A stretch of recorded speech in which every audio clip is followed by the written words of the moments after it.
Osimhen lagi, masalah nggak habis. Oh iya, lupa opening. Ada Kang Tatang megangin betis. Cakepnya mana teman-teman? Cakep. Selamat datang di Optis. Podcast Gitu sepak dong. bola Italia dari sudut pandang para pekerja. Selamat datang teman-teman, selamat pagi, siang, sore, malam. Gue gak expect nih, keren. Iyalah, keren, opening tuh kayak gini mas. Keren, Aduh, keren. opening layu banget masnya nih kayak gini. Selamat datang di Optis, gitu. Selamat datang di Optis. Gitu. Beda. Yang penting pantun dulu. Kalau gua Itu mah mantap sih. emang palang pintu. Antum beda. cocok emang jadi palang pintu ntar. Parah. Nikahan Ana. Gokil. Tapi Ali siap ya nanti kalau butuh palang pintu ada Kong Rangga ini. Bisa. Ya. nggak usah dibayar, yang penting saya Iya, dikasih pantun aja, slot pantun. Calon lu orang Betawi kan? Iya. Oh cocok. Mari Oh, iya, kembali iya, ke iya. laptop Oke, teman-teman. balik. Tadi Balik. gue udah bahas sedikit di depan terkait dengan Osimhen. Mungkin yang teman-teman udah baca di semua media massa, di berita, nggak ada yang menyangka Problematik. di deadline day. Kebetulan gue nonton kontennya Fabrizio sampai jam 4:30 pagi karena dia bener-bener live itu sampai tutup jendela transfer. Tadinya mau ke Al Ahly, terus habis itu Al Hilal apa Al Ahly ya? Al Ahly kalau nggak salah. Ya mirip-mirip dua itu. Terus habis itu di deadline day gagal transfernya. Terus habis itu akhirnya ke Chelsea, tadinya juga udah diisukan, terus gagal juga. Pada akhirnya di berita terakhir sudah diresmikan bahwa dan memang udah kejadian Victor Osimhen menuju ke Galatasaray. Here we go. Jadi kurang lebih apa yang highlight yang gue bawa dari transfer ini memang banyak yang problematik, tapi gue highlight dua orang, yaitu agennya si Roberto Calenda dan juga Osimhen yang menurut gue di umurnya dia di usia 25 tahun tingkat kematangan emosionalnya dia sungguh sangat buruk sih. Gue bisa bilang bahwa emotion handlingnya dia sangat buruk, dimana di beberapa media massa juga diberitakan bahwa Osimhen ini sampai memukul pintu dan memukul meja, hampir melakukan Kacau. tindakan fisik memukul staf Napoli dan juga agennya sendiri. Jadi maksudnya gara-gara transfernya gagal, karena di details transfer di kenapa dia gagal ke Saudi, ternyata bukan Napoli yang mengubah terms di last minute, melainkan klub Al Hilal atau Al Ahly tadi. Itu sebenarnya dari awal hanya ingin membayar 65 juta euro, tidak mau naik dari situ. Ya, gue baca itu. Lalu Napoli sebenarnya ngediman 80, tapi di akhirnya mau turun ke 70 dengan syarat, karena ini kan Osimhen yang minta pergi kan. Jadi Napoli minta Osimhen yang bayar 5 juta sisanya. Toh dia kan dapat gaji 40 juta. Ya maksudnya gitulah. Bagi-bagilah maksudnya gitu. Toh juga maksudnya lu dapat kenaikan signifikan di Arab hampir 3 kali lipat. Ya udah lu juga bayar tambah 5 jutanya supaya masuk ke klausulnya, karena dari awal Osimhen juga setujunya dengan klausulnya Napoli yaitu 130 juta euro. Nah, si Osimhen marah, ngamuk sampai mau mukul salah satu yang gue baca staff, tapi ada yang bilang mau mukul ADL, ada yang bilang mau mukul si agennya Calenda. Jadi tapi intinya mau ada aktivitas fisik pemukulan. Untungnya nggak jadi. Akhirnya Kacau pindah ke Galatasaray dengan dry loan, full gajinya dibayar Galatasaray, dan ada opsi di Januari dia bisa dibayar di release transfer ke 10 klub kalau nggak salah. Salah satunya ada Chelsea, Arsenal dengan klausul yang menurun dari 130 ke 70. What a career for Victor Osimhen, pemain terbaik Afrika di Nigeria tahun 2022 dan nominasi Ballon d'Or peringkat 8. Jadi Dan karirnya harus dengan egonya sendiri merangsek ke Galatasaray. Biarpun rungkat. fans Galatasaray masih bilang Galatasaray is bigger than Napoli. Still maksud gue, lu dari tim dengan koefisien Eropa peringkat 1 ke yang bermain di European League maksud gue. Jadi kan ya penurunan loh, mesti diakui penurunan karir. Jadi Galatasaray musim depan nggak UCL? Kan kalah kemarin di kualifikasi. Kalah. Jadi dia masuk ke European League. Apa kalau nggak salah dia peringkat 2 soalnya. Jadi kualifikasi kemarin gagal, jadi akhirnya ke European League gitu.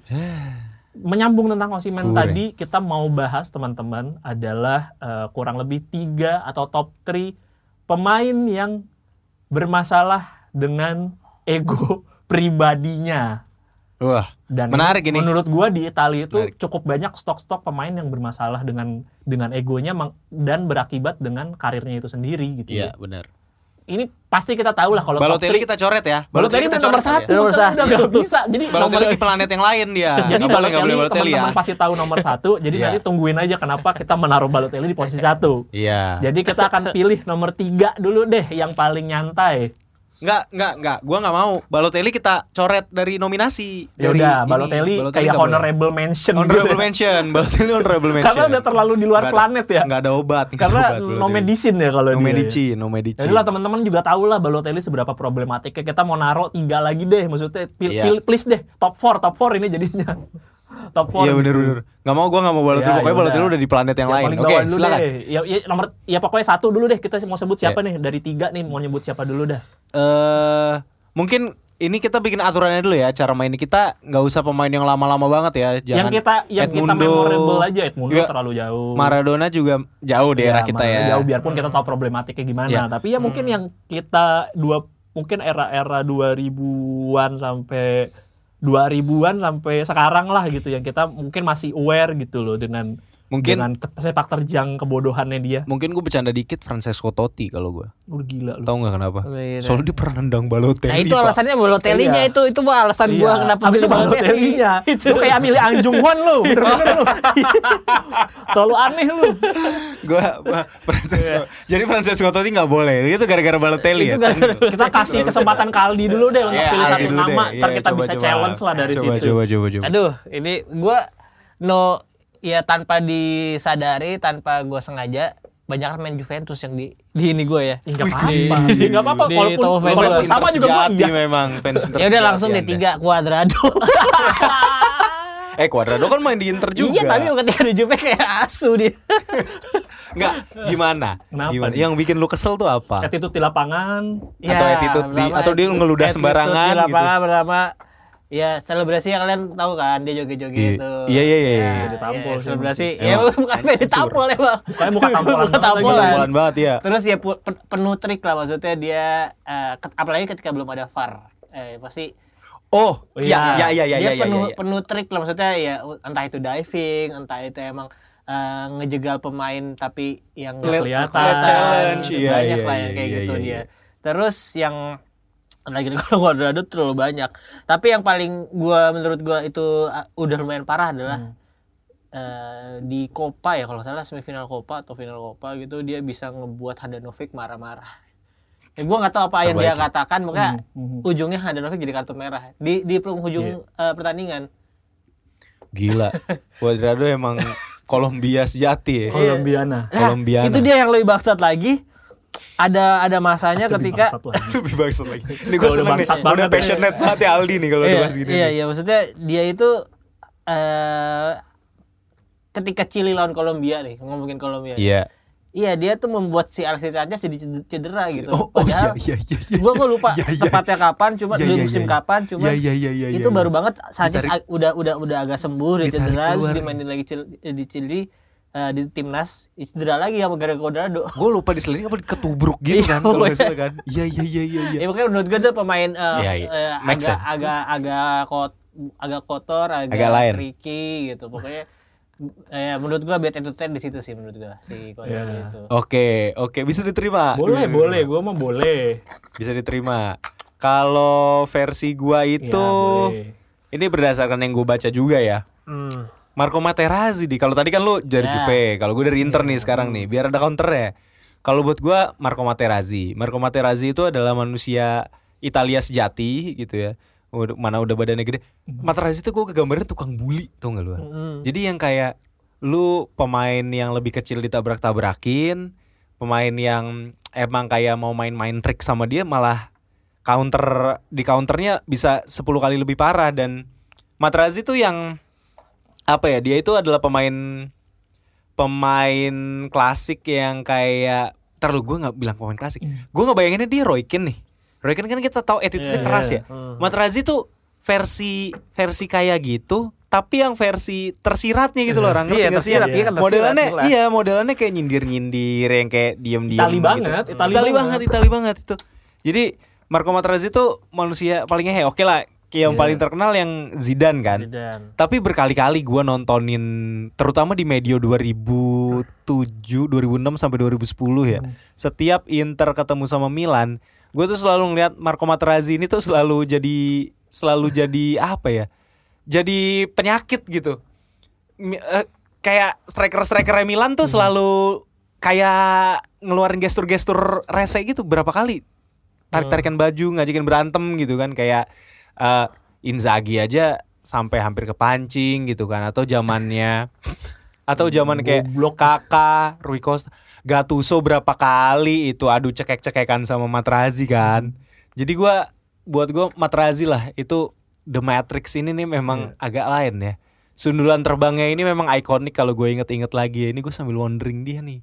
Tapi mukanya di lapangan tuh muka-muka ini banget tau gak lu, yang senyum tapi kayak gue tahu nih orang hatinya busuk nih gitu. Lu tau gak sih yang kayak pemeran antagonis itu ada di Materazzi banget. Tapi kalau lu punya dia di tim lu tuh kayak ya lu seneng. Sama kayak karena Cuadrado, gue juga seneng kayak Cuadrado pindah ke Inter, gue seneng gitu. Iya. Jadi kayak emang udah tukang jagalnya gitu. Jadi itu kalau gue Marco Materazzi. Keren gak? Good. Gak, karena kalian menyebutkan nama-nama yang lumayan well known ya. Yeah. Menurut gua harus melangkah agak sedikit jauh dari tanah Italia, membawa seorang nama yang kurang lebih mungkin familiar untuk beberapa fans Inggris. Bukan Adel Tarap, ini nanti lagi. Tapi gua sebut nama seorang Rafael Morrison. Rafael Morrison. Mengawali karir di Manchester United ya. Iya. Dengan ini kata-kata bukan dari gua, tapi kata-kata dari Sir Alex Ferguson. Sir Alex Ferguson. Dia bilang bahwa Rafael Morrison adalah pemain terbaik yang dia pernah lihat di usianya dia. Jadi itu diambil kurang lebih umur 14-15 tahun, dan dia melakukan debut profesionalnya itu pada saat FA Cup sih, ingat gua. For your information teman-teman, Rafael Morrison kelahiran tahun 1993, jadi belum tua.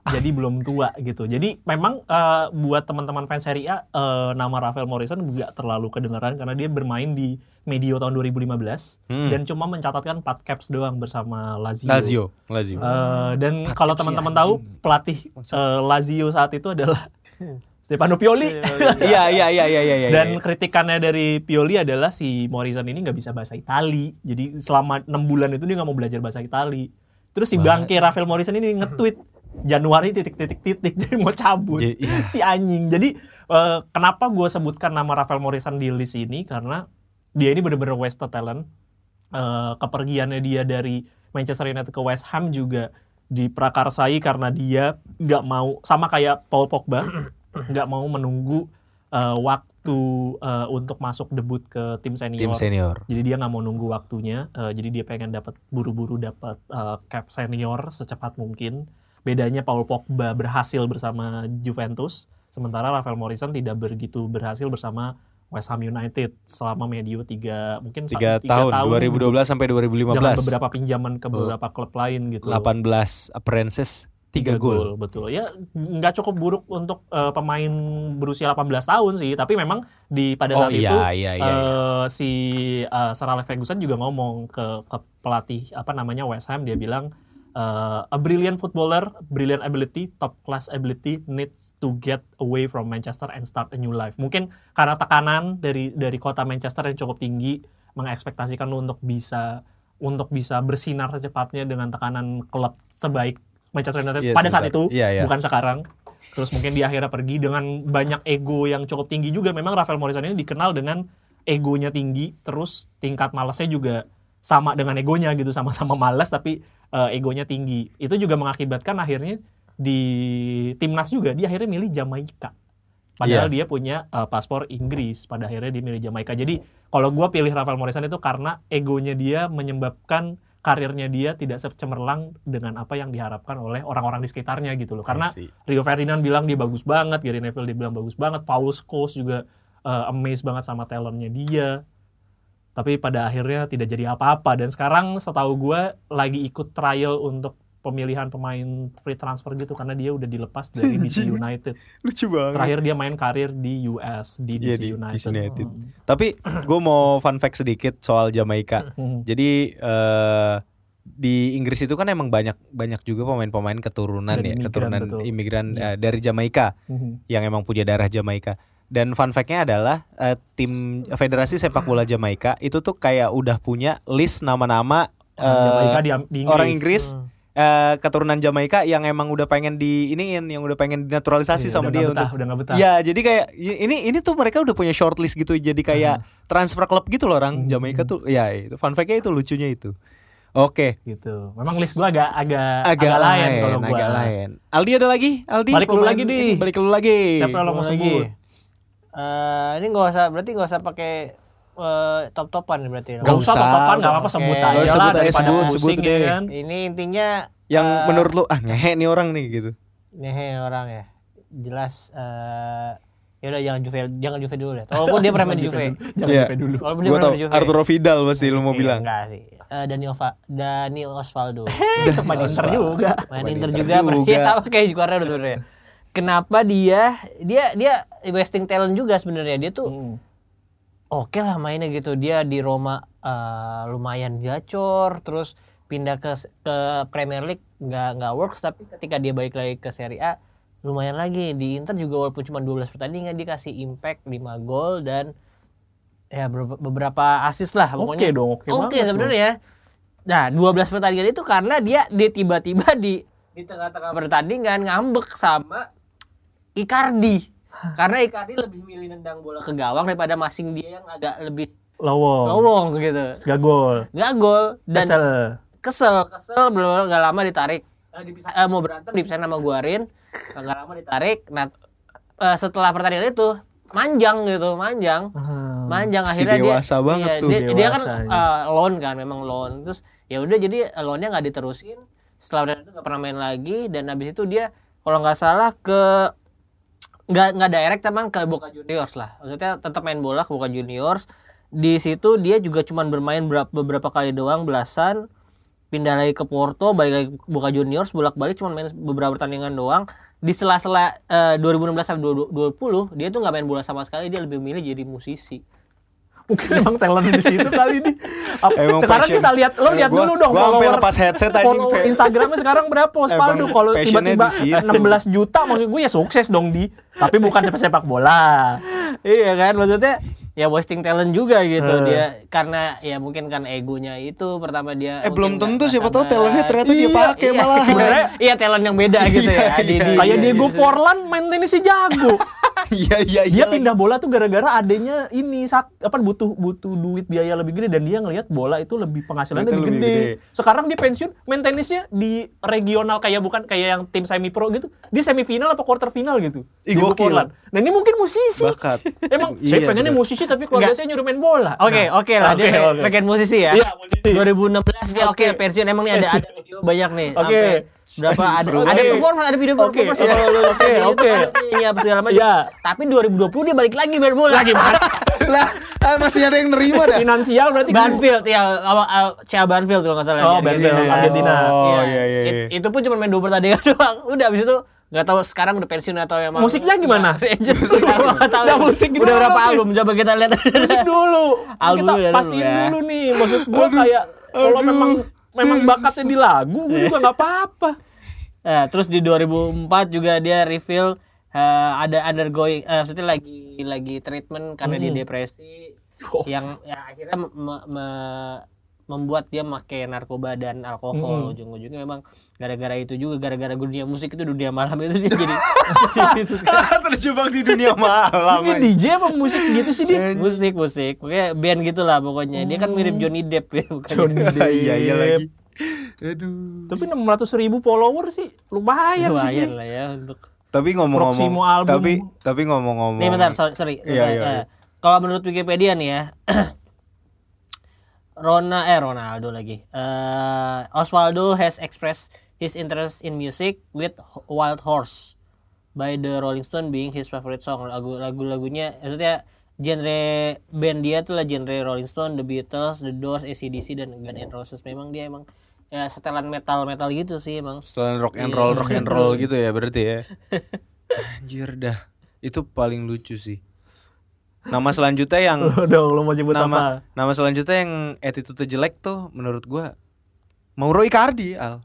Oke, masuk akal sih kalau Nah, itu. Kita iya. semua nggak usah jelasin ya kenapa Mauro Icardi itu gue bilang attitude-nya jelek ya. Soalnya astagfirullahalazim. Ini sekelas sama kontroversi Maya Estianty dan Mulan Jamila kalau di Indonesia itu. Kalau di Liga Inggris itu si John Terry sama Wayne Bridge. Isu perselingkuhan. Emang dunia isinya gitu.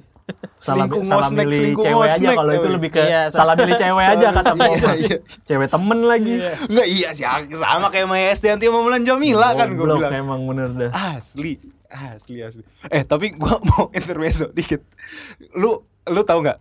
Kemarin itu gua lagi gua lagi ngobrol sama cewek gua. Terus dia lagi scroll Instagram nih. Ada teman gue satu orang nih, si Adi. Ada teman kawan kita si Adi namanya, kawan-kawan. Nah, terus ini ngomong-ngomong Mulan Jamila sama Maya Estianty kan anaknya si Syafia itu udah gede kan. Udah remaja lah ya, yang anaknya sama Ahmad Dhani. Ada manusia Indonesia, yang komen. Astagfirullah, ini nggak bisa diterima kalau buat gua. Komennya tuh kayak gini. Ya Allah, udah gede ternyata anak dari penyebab perceraian Maya Estianty sama Ahmad Dhani. Itu komen di Instagram anaknya si Syafia. Kan maksud gua kan lu udah tua ya nih yang main Instagram nih ya. Maksudnya lu aja ngerti kasusnya Maya Estianty sama Mulan Jamila itu nggak mungkin lu masih SMP dong, nggak mungkin dong. Iya ada yang komen kayak gitu, itu anjing dah, sumpah deh netizen Indonesia ngaco banget jarinya dah. Aduh jadi ngomongin gosip, nggak ya gara-gara Mauro Icardi nih, gitu. Kalau versi gue Mauro Icardi, gitu ya, attitude-nya buruk, yang bisa menyebabkan nanti anaknya tuh digituin tuh sama netizen entah di mana gitu. Ini udah ada 1 atau 2 anak ya sama yang dari Icardi. Soalnya kan yang dari Maxi Lopez itu dia bawa juga tuh. Dibawa, iya. Juga terus dia punya anak lagi. Kan? Iya. Ya itu kalau gue sih setuju karena memang itu penyebab ya karma dari itulah. Mungkin doanya Maxi Lopez juga lah ya. Doanya Maxi Lopez yang membuat karir dia tuh meredup gitu. Walaupun dia dapat mungkin gaji lebih tinggi ketika dia pindah ke PSG, cuman dia karirnya gitu-gitu aja. Jadi sekarang juga ke Galatasaray kan bergabung dengan Osimhen nanti seperti apa. Jangan lupakan ada Dries Mertens, dia kan joget. Lamela masih juga sih. Lamela masih juga sih. Siapa? Lamela gue nggak tahu lagi. Lamela gue nggak tahu. Tapi pertaburan bintang itu, kecuali defense-nya. Iya, kalau menurut gue sih kalau Icardi memang salah ambil keputusan sih, dia lebih percaya dengan istrinya dibandingkan, maksudnya dia menjadikan istrinya jadi agent itu aja udah salah. Jangan menggabungkan urusan pekerjaan dengan urusan rumah tangga, berantakan hidup lu. Itu aja menurut gue udah nggak make sense. Kacau. Itu yang attitude buruk itu tuh, Mauro Icardi. Kacau. Anjing, tapi lu, aduh. Gue jadi inget itu komennya netizen ke anaknya si Syafi. Astagfirullah.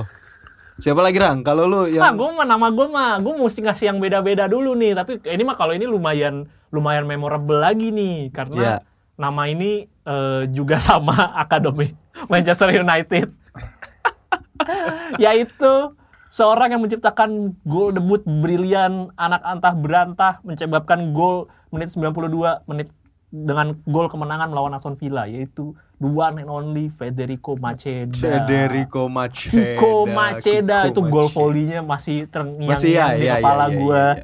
Biarpun ingatan yang cukup samar ya, tapi itu kemenangan yang bombastis lah. Jadi maksudnya kayak fans MU juga masih mengakui gol Macheda itu masih jadi kenangan baik lah buat gua masih ingat covernya dia yang dia selebrasi ngangkat tangan gitu, yang dilebarin tangan, direntangkan tangannya gitu ya teman-temannya. Itu waktu itu di koran Top Score. Bacanya. Dan fun fact-nya striker Italia ini ternyata mengawali youth karirnya itu dari Lazio. Gue kira memang langsung diambil dari MU. Ternyata memang dari start dari Lazio. Terus karir gemilangnya dimulai dari MU itu. Tapi sama dengan Rafael Morrison, tapi memang lebih masalahnya dia tuh apa sih? Tapi memang lebih kompleks gitu ya? Di luar. Nah, masalahnya di luar ego juga karena dia juga jarang bermain. Di luar itu memang style of play-nya dia ternyata nggak terlalu masuk dengan skemanya Ferguson pada saat itu. Makanya selain yang pertandingan itu beberapa kali dimainin, 19 kali main 4 gol. Di luar itu dia lebih banyak dipinjemin ke klub championship gitu loh. Pertama memang dia dipinjemin ke Sampdoria, which mean Sampdoria 14 kali main nggak ada golin sama sekali. Terus habis itu di klub-klub championship lah, dan itu juga baru golin dia baru main di Doncaster Rovers. Sisanya baru golin lagi di Birmingham tahun 2014. Jadi sisanya di tahun-tahun itu dia hampir nggak ngegolin gitu. Memang secara karir nggak terlalu berkembang, terus akhirnya malah cabut ke Novara di 2016 sampai 2018 baru secara karir menurut gua resurrect-nya atau kembali lagi tuh di Panathinaikos. Sampai 2018 sampai 2022 dengan 100 permainan, 106 permainan dengan 36 gol. Jadi sebenarnya ini attitude-nya lebih ke lu gak mau sabar gitu loh. Lu gak mau sabar, dan ketika lu dipinjamkan lu tidak do the max aja gitu loh. Maksudnya ketika lu dapat kesempatan untuk ngebuktiin diri, harusnya lu bisa ngebuktiin lebih baik lagi. Dan menurut gua harusnya lu pindah ke tim yang punya kapabilitas kemampuan yang sesuai dengan kapasitas lu gitu loh. Jangan lu maksain kayak tiba-tiba main Sampdoria memang Serie A gitu loh, tapi maksud gue apakah lu udah cukup layak untuk bermain di situ. Dan seinget gue Kiko Machida tuh di Sampdoria tuh main lebih ngelebar, jarang jadi striker atau malah jadi second striker. Jadi malah out of positionnya dia gitu loh. Harusnya dia pindah ke tim mungkin yang lebih kecil tapi bisa dapat posisi yang lebih menguntungkan buat dia. Menurut gue sayangnya di situ. Makanya di Panathinaikos menurut gue karirnya cukup oke. Bawa ke beberapa kali kualifikasi Champions League juga. Tapi ada lagi pemain yang attitude-nya buruk menurut gue ya. Dan ini punya masalah narsisistik ya. Ini gara-gara lu ngomongin si Federico Macheda. Ada lagi Lord Niklas Bentner, juara Serie A. Kita kenapa lupa ya? Juara Serie A dari Denmark. Gila, lu jangan lupakan bahwa dia yang merasa bahwa dia itu iya, dia merasa bahwa dirinya. Gua enggak perlu jelasin panjang lebar ya teman-teman ya, tapi masalah narsisistiknya si Bentner ini emang udah kompleks ini gitu. Juve ngegolin. Tapi di cup enggak. Tapi dia dapat juara, Rang. Serie A cuma 9 kali main enggak golin, tapi mungkin di Copa golin kali. Tapi dapat medali kan? Dapat karena main 9 kali. Karena main, iya. Jadi ini pemain yang luar biasa yang merasa dirinya itu setara dengan Ronaldo dan Messi gitu ya. Apa salahnya?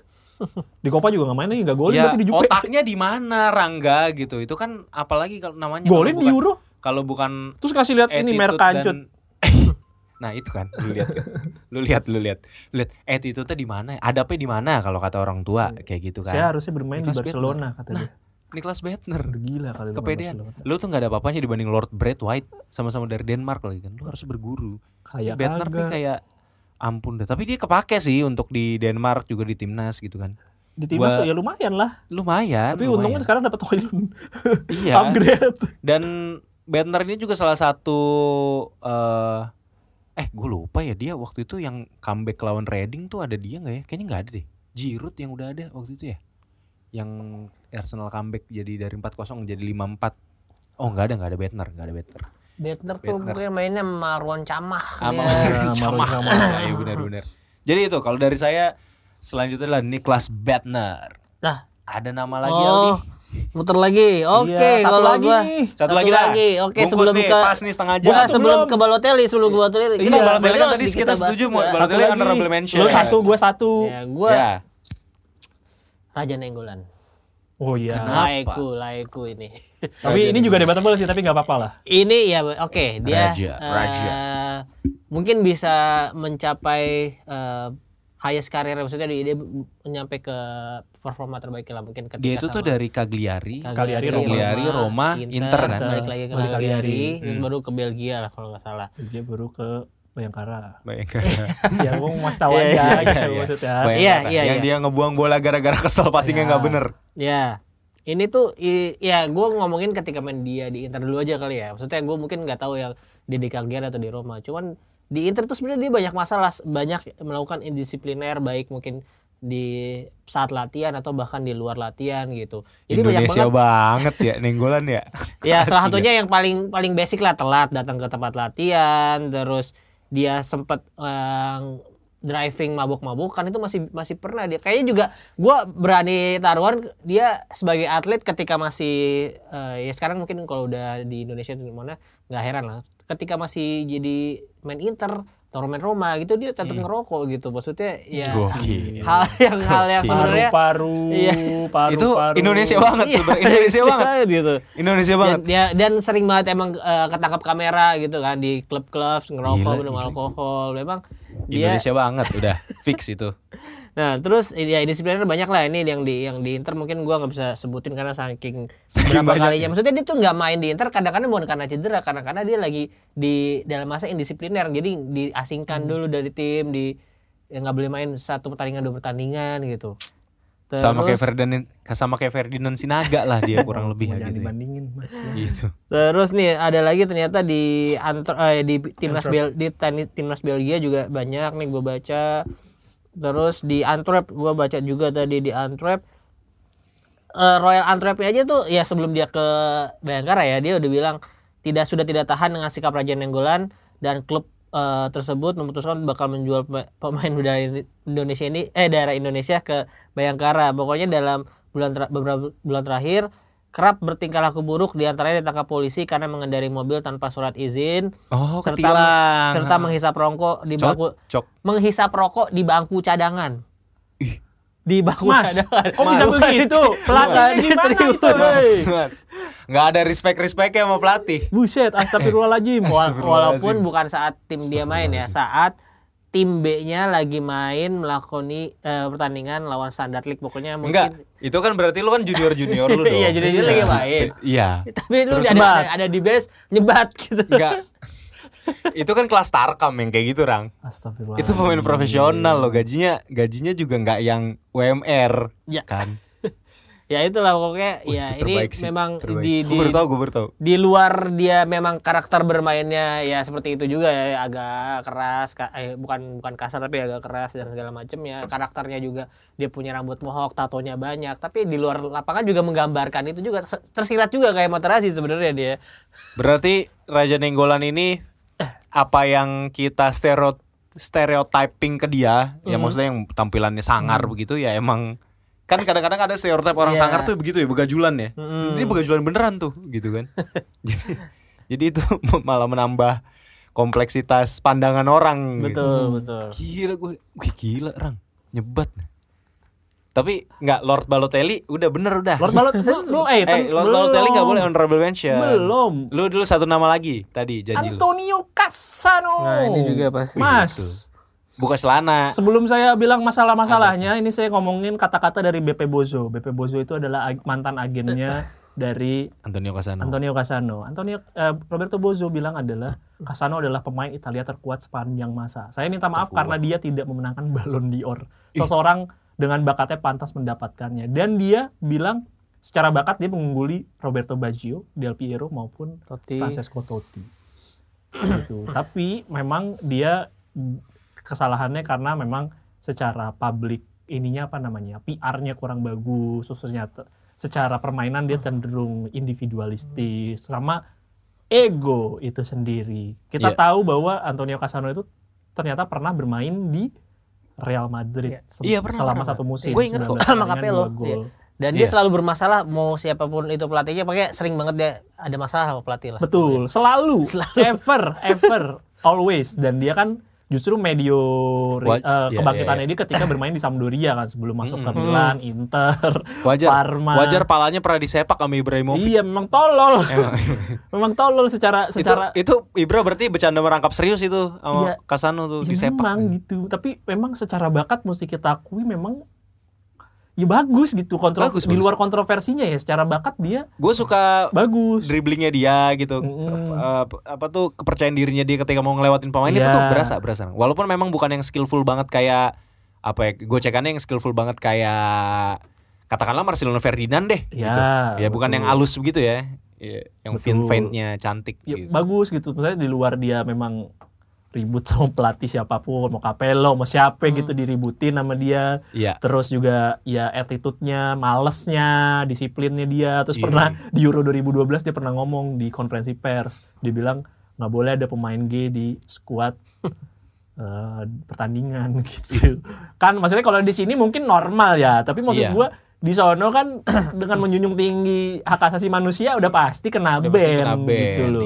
langsung Lagian, kena VAR. lagian kalau ada pemain gay juga ya udah aja sih. Ya kan main Kalau bola nggak morotin celana, maksud iya, gua main maksudnya bola lu main nggak bola. ngapa-ngapain gitu. Aneh banget kata gue Kasano gila deh. Gue pribadi tidak menyetujui gay-gayan gitu ya. Cuman maksudnya kalau main bola nggak usah dibeda-bedain. Iya, main bola mah aja yaudah, gitu, main bola maksud aja. gua. Iya. Tapi enggak, ini kan ada beberapa kali dia sempet di interview juga sama media-media ya.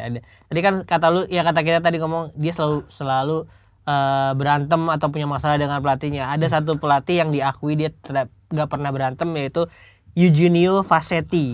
Itu siapa? The man who brought him through the first team at Bari, pelatih dia di Bari. Jadi memang ya sebelum dia ke Roma kan di Bari dulu ya kalau nggak salah ya. Iya, Bari dulu, betul, Iya kan? betul. Baru Iya, 19 iya. tahun dia pindah ke Roma. Jadi emang satu-satunya yang nggak pernah diajak ribut sih itu doang. Mungkin udah Nurut. ya mungkin dia dulu ya belum terlalu punya ego yang segede, belum segede itu ya sebelum Ya. 19 tahun.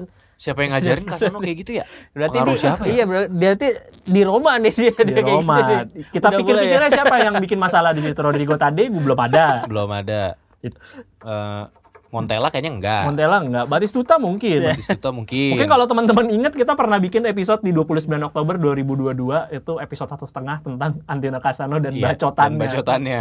Memang selalu bikin masalah. Yang bilang aja. Haaland itu nggak lebih baik dari striker seri B katanya.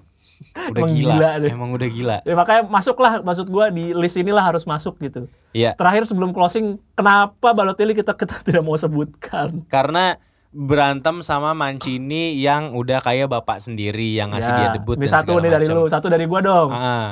Yang dia ngelakuin back heel di pertandingan pramusim Manchester Preseason. City, langsung diganti, Preseason. anjing gitu. Terus dia marah lagi. marah lagi, goblok lo emang lu. Orang lu yang Aldi, ngeselin. ada lagi ya? Ya honorable jelas mention. ketika di UCL lah lawan Rubin Kazan kalau nggak Kartu salah. merah. Kartu merah, menit Dia 46. dia maksudnya dia udah punya si Jose Mourinho udah bilang di half time, ini gua nggak punya striker lagi nih. Lu jangan sampai kena kartu kuning kedua kalau nggak salah ya. Kartu kuning kedua betul. Iya, maksudnya ya udah 2 menit main atau berapa menit main, ya dia lakuin hal bodoh yang menyebabkan itu. Gua waktu di Liverpool dia pernah, gue lupa main petasan di kamar mandinya sendiri apa nabrakin mobil gitu. Kalau nggak salah dia habis ngegolin lawan Liverpool satu golnya, terus dia langsung selebrasinya berlebihan, beli mobil apa gitu. Sumpah itu Di Milan nggak ada emang yang paling. Wah, ada. di Milan kan dia membawa pengaruh buruk kepada El Shaarawy dan Bayeniang. Kurang apa lagi dia. Udah terlalu lengkap. Sampai Silvio Berlusconi aja bilang kayak dia itu segera singkirkan apel busuk itu katanya kan. Emang toksik. Tapi di luar segala kebusukannya, Ngelempar petasan. ya, ke segala keburukannya dia, tapi kita mesti akui golnya dia di Euro Iya. berkelas dong. Yang lawan Jerman ya? Yang Spanyol sama nembak Jerman sih? itu Jerman kan? Neuer kebobolan ke Iya. pojok corner itu kan apa tuh, Iya. tendangannya dia yang Bet. umpannya dari Dengan Montolivo. koyo yang banyak itu, bukan koyo itu namanya, gue Iya, juga itu. nggak tahu lah apalah namanya. Apa tape di sport tape gitu yang Kinesio. Yang iya, warna Iya, biru, Kinesio. Iya, itu. Hitam-hitam itu kan. biru kalau yang Balotelli pakai warna Iya, biru. warna Tapi ya biru. itulah, itu dengan segala kontroversinya menurut gua Balotelli masih gua sayangkan tidak pernah mencapai performa terbaiknya lah, karena dia Iya. he's one of the best young talent yang pernah gua lihat gitu loh Iya, maksudnya. iya. Pas dia main di Milan tuh gue suka banget cara dribblingnya dia, cara dia ngelewatin Ya, pemain. maksudnya insting. dari Inter ke City tuh menurut gue penurunan yang cukup kelihatan gitu, karena di Inter itu eksplosifnya nggak ketulungan gitu, maksudnya bermain eksplosif banget gitu. Iya. Ya Adriano Prime lah gue ngeliatnya, biarpun nggak yang bener-bener seprime itu, tapi maksud gue itu kayak kalau ketika kita bisa kulik itu jadi 100% talentnya, wah itu kita udah melihat tidak ada persaingan Messi dan Ronaldo, hanya seorang Balotelli itu. Sama honorable mention satu lagi adalah gol disrespectnya dia kepada Manchester United, yang dia bisa make pala kayak orang normal, kayak pemain profesional yang ini, ya. punya Yang bahu. yang punya adab bahu. gitu ya. Dia malah pakai bahu. Iya. Habis itu why always me. Nah, udah itu.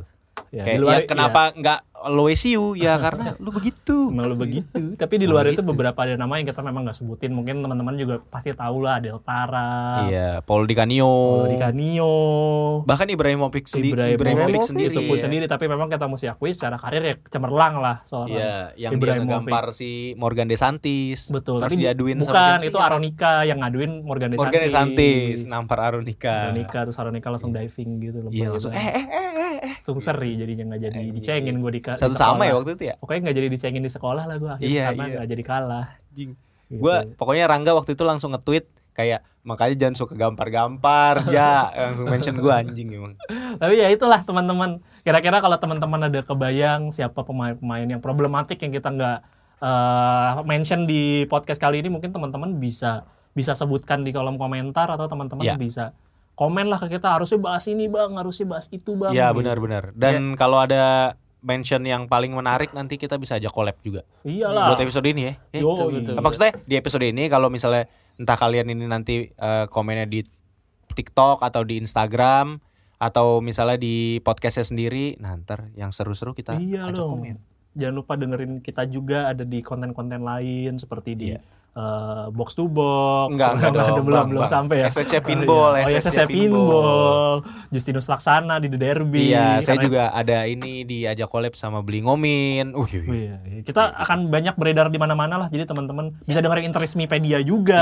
Iya, Interest Me Podcast. Interest Media dan podcast. Iya. Lama nggak upload. Tapi bener BTW kalian boleh ngasih saran kita harus bahas pemain-pemain seri yang kayak gimana lagi. Atau mau bahas apa gitu teman-teman maksudnya, ada kepikiran. Ya siapa tuh ya apa ya contohnya ini kan sekarang lagi pemain yang kemarin kan pemain Asia, sekarang pemain yang Afrika gitu misalkan. Yang attitude-nya buruk kalau yang sekarang. Buruk, siapa tuh ada ya boleh lah pemain Serie A terdungu gitu.